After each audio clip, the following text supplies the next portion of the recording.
หน่อยก็ฟังตามหน่อยเนาะเป็นสิ่งที่เราได้เฮ็ดปฏิบัติหรือว่าได้เฮ็ดได้ฟังทุกๆวันอาทิตย์เนาะน้อยหลายก็แล้วแต่ความเหมาะสมของญาติโยมเนาะต่อไปก็ฟังธรรมะจัก5นาที10นาทีเด้อนะโมตัสสะภะคะวะโตอะระหะโตสัมมาสัมพุทธัสสะนะโมตัสสะภะคะวะโตอะระหะโตสัมมาสัมพุทธัสสะนะโมตัสสะภะคะวะโตอะระหะโตสัมมาสัมพุทธัสสะจิตตังทันตังสุขะวะหังอิโตปรังสักจังธัมโมโสตโพธิติก่อนอื่นขอน้อมไหวคุณพระศรีรัตนตรัยคือคุณพระพุทธคุณพระธรรมคุณพระสงฆ์ขอนมัสการพ่อแม่ครูบาอาจารย์เพื่อนสหธรรมิกด้วยความเคารพขอสุขีเจริญธรรมเจริญพรอันเป็นดวงสว่างไสวจงเกิดขึ้นแก่ทุกดวงใจญาติโยมทุกท่านทุกคนที่มาทำบุญให้ทานในวันนี้มื้อนี้เป็นมื้อวันอาทิตย์คงกับมื้อวันที่6เดือนกรกฎหรือว่ากรกฎาคมปีคศ2025คงกับมื้อออกใหม่11ค่ำเดือน8ลาวปีพศหรือว่าพุทธศักราช2568ก่อนอื่นก็ขออนุโมทนาบุญนำญาติโยมพ่อแม่ทุกท่านทุกคนที่น้อมจิตน้อมใจมาทำบุญให้ทานในมื้อนี้เนาะก่อนเราจะไปฟังธรรมะเพื่อเตือนความจำว่าอาทิตย์สิมา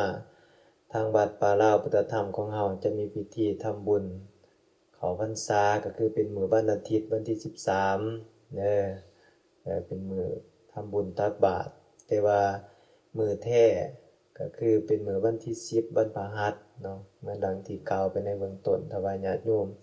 สะดวกก็เจริญพรลงมาถวายภัตตาหารเพลครูบาอาจารย์จะได้มาลงอุโบสถสวดสังฆกรรมเนาะในมื้อวันพฤหัสวันที่10เด้ออันนี้คือเกริ่นไว้หรือว่าบอกไว้เพื่อกันความลืมเนาะหันเข้ามาสู่หลักธรรมะที่ทางครูบาอาจารย์ได้เอาออกมาขยายความหรือว่าเอามาอธิบายให้ญาติโยมได้ฟังในหัวข้อที่ว่าจิตตังทันตังสุขาวหังเนาะถ้าว่าเป็นแปล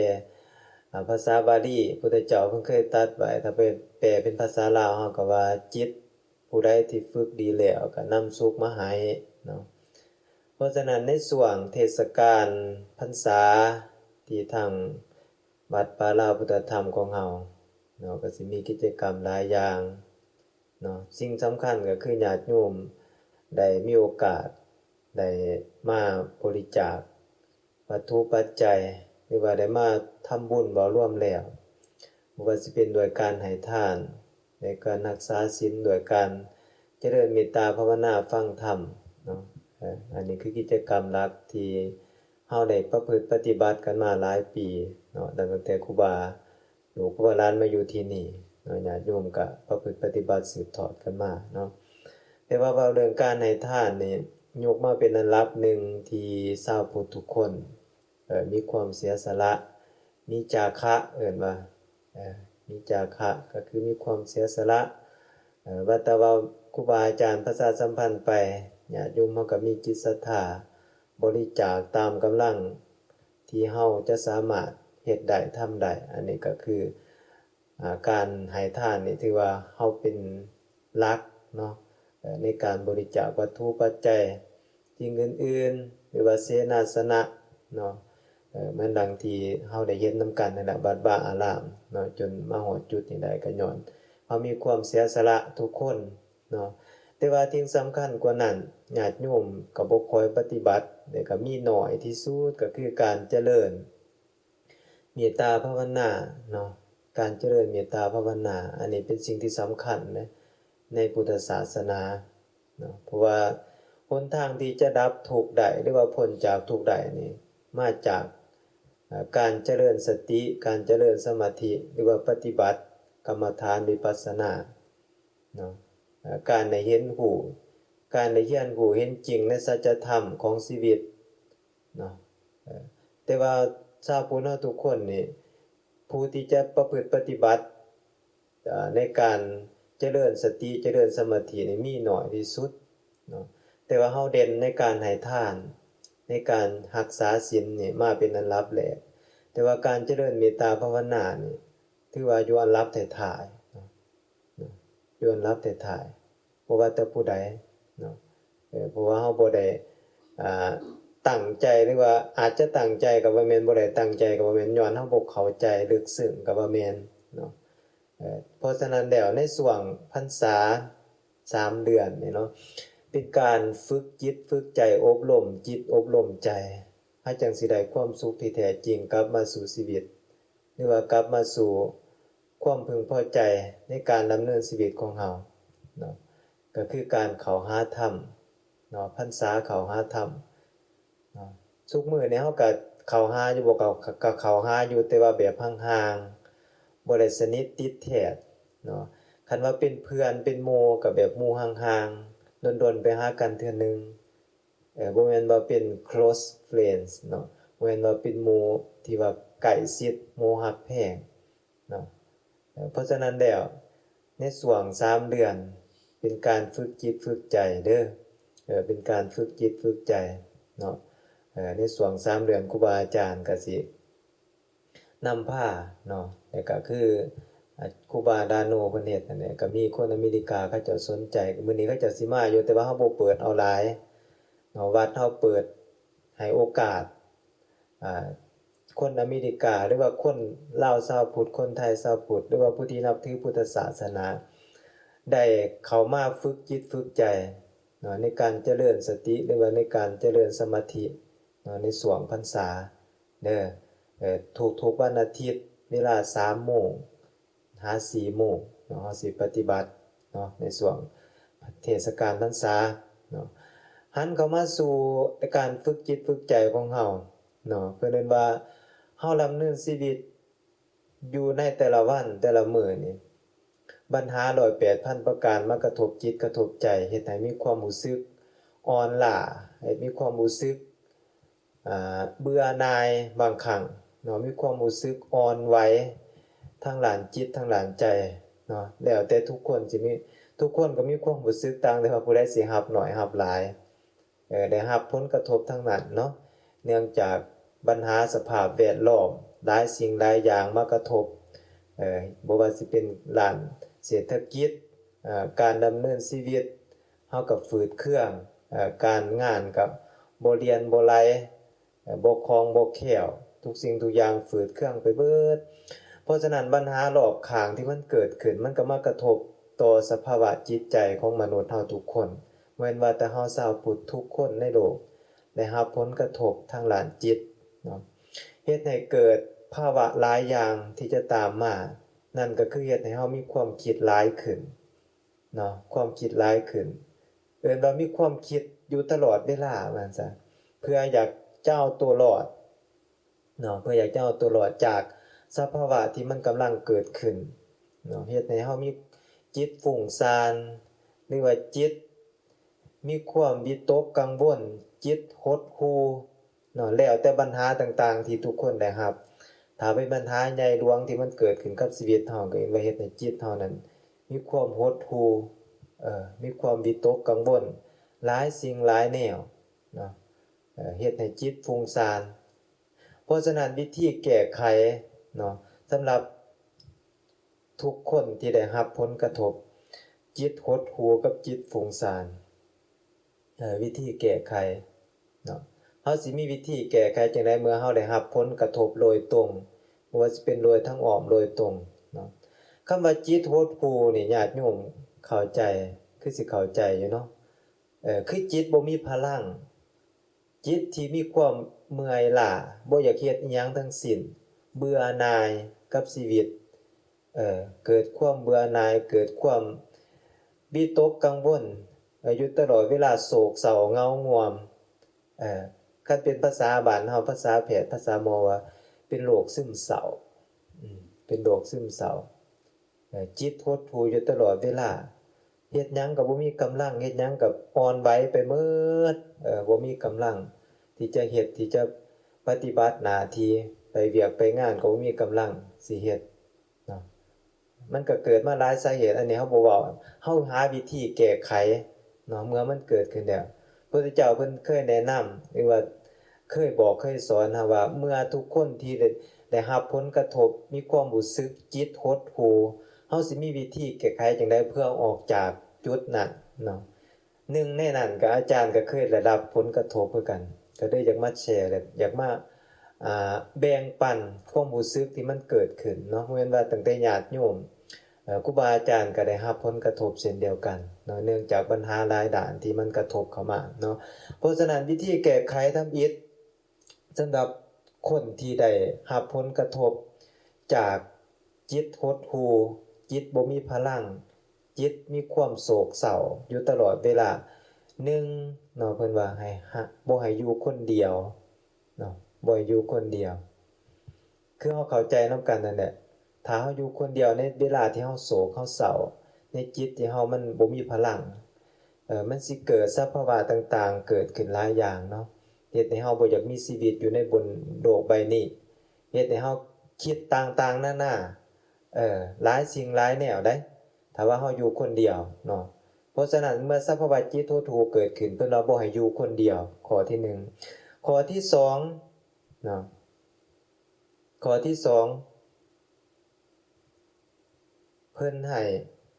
ไปออกจากสถานที่ใดหนึ่งเพื่อไปร่วมกับบุคคลเนาะไปเว้าไปว่าเพิ่นให้ไปเว้าไปว่าบ่อยากให้อยู่เงียบๆแบบคนเดียวเนาะเพราะเฮาสิมีจิตคิดบ่ดีหลายแนวหลายอย่างนะเฮาบ่ฮู้ว่ามันสิเกิดหยังขึ้นเนาะเพราะว่าเฮาตามจิตเฮาเองบ่ได้เพิ่นอยากให้ออกไปหาหมู่หรือว่าหาบุคคลเพื่อเว้าเพื่อว่าเพื่อระบายบ่แม่นว่าระบายความอัดอั้นตันใจนะเมื่อเฮาไปเว้าไปร่วมกับคนอื่นแล้วมันสิมีความสบายใจเกิดขึ้นเนาะอันนี้คือข้อที่2เนาะข้อที่3เพิ่นว่าบ่ให้อยู่ในห้องแบบลำพังผู้เดียวความคนเฮาเมื่อมีความโศกเศร้าก็จะอยู่คนเดียวแหละเนาะเพื่อใช้เวลากับตัวเองบางเทื่อแต่ว่าพยายามหลีกเลี่ยงเนาะบ่อัดบ่กั้นตัวเองเนาะให้บ่ให้อยู่แบบเงียบๆในห้องคนเดียวอันนี้ก็ถือว่าผิดหลักเด้เนาะถ้าว่าเฮาตกอยู่ในสภาวะจิตหดหู่ว่าซั่นซะอันที่4มาบ่ควรนั่งสมาธิพวกเราบ่ควรนั่งสมาธิในจิตที่เฮาเกิดมีความหดหู่เฮาไปนั่งสมาธิมันแฮงคิดหลายเนาะแฮงคิดหลายเพิ่นบ่ให้นั่งสมาธิกงกันข้ามกับจิตที่ฟุ้งซ่านนั่นกงกันข้ามจิตหดหู่1มาบ่ให้อยู่คนเดียว2มาเพิ่นให้ออกไปเว้าไปว่ากับคนอื่นหรือว่าออกไปหาสังคม3บ่ให้อยู่ห้องแบบเงียบๆ4ก็คือดังที่ได้เว้าไปเนาะบ่ให้นั่งสมาธิบัดนี้จิตฟุ้งซ่านแตกต่างจังได๋จากจิตหดหู่จิตฟุ้งซ่านนี่สิมีคิดกังวลอยู่ตลอดเวลาเนาะคิดหลายว่าซั่นซะคิดไปนั่นมานี่บ่มีความสงบบ่มีความสงบคิดไปหันมานี่คิดอันนั้นอันนี้อยู่ตลอดเวลาเนาะบัดนี้เฮาสิจัดการก็จะได้เมื่อมันฟุ้งซ่านเกิดขึ้นกับจิตเฮานะ1มาเพิ่นว่าให้พยายามนั่งสมาธิแม่นบ่มันสิต่างกับจิตหดหู่เด้ให้เฮานั่งสมาธิเพื่อให้เฮาอยู่กับตัวเองให้หลายขึ้นเพื่อเฮ็ดให้จิตเฮานั้นนิ่งบ่ให้มันฟุ้งซ่านคิดแนวนั้นแนวนี้เนาะเฮาคิดไปหลายแฮงเพ้อไปหลายเนาะเพราะว่าจิตเฮามันบ่อยู่บนเก่าว่าซั่นซะเฮาคิดไปหลายแฮงเพิ่นไปเห็นบ่บางคนนอนบ่หลับเพราะว่าเฮาคิดได้มันก็เพิ่นไปเรื่อยคราวเดียวก็แจ้งได้ตี2ตี3น่ะเนาะเพราะมันฟุ้งซ่านไปตลอดเนาะอันนี้เพิ่นว่าให้นั่งพยายามนั่งสมาธิอยู่กับตัวเองให้หลายขึ้น เนาะให้อยู่กับตนเองให้หลายขึ้นท่องไว้ในใจเมื่อมันฟุ้งซ่านเนาะมื้อนี้เพิ่นว่าให้พยายามฟังธรรมเนาะฟังธรรมฟังธรรมะเพื่อเราจะได้ผ่อนคลายเนาะได้ผ่อนคลายสวดมนต์ฟังธรรมนั่งสมาธิพยายามทำจุดนี้เนาะตั้งกงกันข้ามกับจิตหดหู่จิตหดหู่บ่อยนั่งสมาธิให้เฮาไปหาผู้คนให้เฮาไปออกไปหาสังคมเพื่อระบายเพื่อปล่อยวางเนาะอันนี้จิตฟุ้งซ่านด้วยกันพยายามหาทางปล่อยวางก็คือนั่งสมาธิเบิ่งความจริงมันเกิดขึ้นพินิจพิจารณาไตร่ตรองเหตุผลเนาะฝึกพยายามฝึกในพรหมวิหาร4ก็คือพยายามมีความเมตตาให้หลายมีความกรุณาให้หลายมีความมุทิตาให้หลายมีความอุเบกขาให้หลายเนาะอาจารย์สิสามารถก้าวข้ามผ่านเวลามันจิตฟุ้งซ่านเกิดขึ้นเนาะเพราะฉะนั้นแล้ว2อย่างนี้ให้เฮาแยกแยะระหว่างจิตหดหู่กับจิตฟุ้งซ่านแล้วเฮามีวิธีออกก็คือดังที่ครูบาหลวงได้บอกวิธีเนาะลองไปเฮ็ดเบิ่งถ้าว่าเฮาตกอยู่ในสภาวะที่กำลังเป็นอยู่หรือว่าที่เป็นมาแล้วเนาะเฮาอยากออกจากจุดนี้เฮ็ดจังได๋ก็บ่วิตเฮ็ดจังได๋ก็บ่พ้นในความโศกเศร้าเสียใจในจิตที่เฮากำลังฟุ้งซ่านเนาะอาจารย์ผ่านจุดนั้นได้มาก็ได้หลายคนก็ให้กำลังใจนะเนาะหลายคนให้กำลังใจเวลาเฮาเกิดความท้อแท้เกิดจิตหดหู่ขึ้นมาเฮานี่ต้องการคนให้กำลังใจหลายที่สุดเนาะในช่วงเวลานั้นและต้องการรับฟังคำที่เฮาอยากอธิบายในจุดที่เฮาได้รับหรือว่าในจิตที่เฮาได้สัมผัสเนาะต้องการคนเข้าใจเฮาว่าซั่นซะในช่วงเวลาที่มันจิตหดหู่ว่าซั่นซะเวลาเฮาอธิบายคนนั้นก็เข้าใจแล้วก็อธิบายแล้วก็แนะนำให้กำลังใจเนาะเฮาจังสิสามารถหลุดออกจากความท้อแท้เนาะความเบื่อหน่ายในชีวิตเนาะเพราะว่าปัญหานี่มันหลายอย่างเพราะว่าคือดังเฮาเข้าใจดังที่ตอนต้นได้เว้าไปเนาะทุกคนนะครับผลกระทบจากสภาพแวดล้อมอื่นๆภายในครอบครัวก็ดีสังคมก็ดีสภาพการของโลกก็ดีเนาะเมื่อมันเกิดสภาวะนี้ก็เฮาต้องมีแนวมาป้องกันไว้ก็คือได้เรียนรู้ในหลักธรรมในมื้อนี้เนาะรู้จักวิธีออกเนาะรู้จักวิธีออกเมื่อว่าเฮาเมื่อเวลามันตกอยู่ในสภาพการแบบนั้นแหละเฮาบ่มีทางออกอันตรายเนาะเห็นบ่ทุกคนสุดท้ายก็จบชีวิตไปแบบบ่ได้พินิจพิจารณา